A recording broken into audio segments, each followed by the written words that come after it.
Now Elisha had said to the woman whose son he had restored to life, "Go away with your family and stay for a while wherever you can, because the Lord has decreed a famine in the land that will last 7 years." The woman proceeded to do as the man of God said. She and her family went away and stayed in the land of the Philistines 7 years. At the end of the 7 years, she came back from the land of the Philistines and went to appeal to the king for her house and land. The king was talking to Gehazi, the servant of the man of God, and had said, "Tell me about all the great things Elisha has done." Just as Gehazi was telling the king how Elisha had restored the dead to life, the woman whose son Elisha had brought back to life came to appeal to the king for her house and land. Gehazi said, "This is the woman, my lord the king, and this is her son, whom Elisha restored to life." The king asked the woman about it, and she told him. Then he assigned an official to her case and said to him, "Give back everything that belonged to her, including all the income from her land from the day she left the country until now." Elisha went to Damascus, and Ben-Hadad, king of Aram, was ill.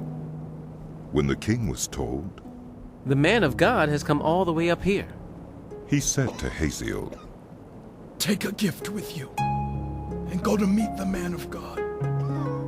Consult the Lord through him. Ask him, will I recover from this illness?" Hazael went to meet Elisha, taking with him as a gift 40 camel loads of all the finest wares of Damascus. He went in and stood before him and said, "Your son, Ben-Hadad, king of Aram, has sent me to ask, will I recover from this illness?" Elisha answered, "Go and say to him, you will certainly recover. Nevertheless, the Lord has revealed to me that he will in fact die." He stared at him with a fixed gaze until Hazael was embarrassed. Then the man of God began to weep. "Why is my lord weeping?" asked Hazael. "Because I know the harm you will do to the Israelites." He answered, "You will set fire to their fortified places, kill their young men with the sword, dash their little children to the ground, and rip open their pregnant women." Hazael said, "How could your servant, a mere dog, accomplish such a feat?" "The Lord has shown me that you will become king of Aram," answered Elisha. Then Hazael left Elisha and returned to his master. When Ben-Hadad asked, "What did Elisha say to you?" Hazael replied, "He told me that you would certainly recover." But the next day he took a thick cloth, soaked it in water, and spread it over the king's face, so that he died. Then Hazael succeeded him as king. In the 5th year of Joram, son of Ahab, king of Israel, when Jehoshaphat was king of Judah, Jehoram, son of Jehoshaphat, began his reign as king of Judah. He was 32 years old when he became king, and he reigned in Jerusalem 8 years. He followed the ways of the kings of Israel, as the house of Ahab had done, for he married a daughter of Ahab. He did evil in the eyes of the Lord. Nevertheless, for the sake of his servant David, the Lord was not willing to destroy Judah. He had promised to maintain a lamp for David and his descendants forever. In the time of Jehoram, Edom rebelled against Judah and set up its own king. So Jehoram went to Zair with all his chariots. The Edomites surrounded him and his chariot commanders, but he rose up and broke through by night. His army, however, fled back home. To this day, Edom has been in rebellion against Judah.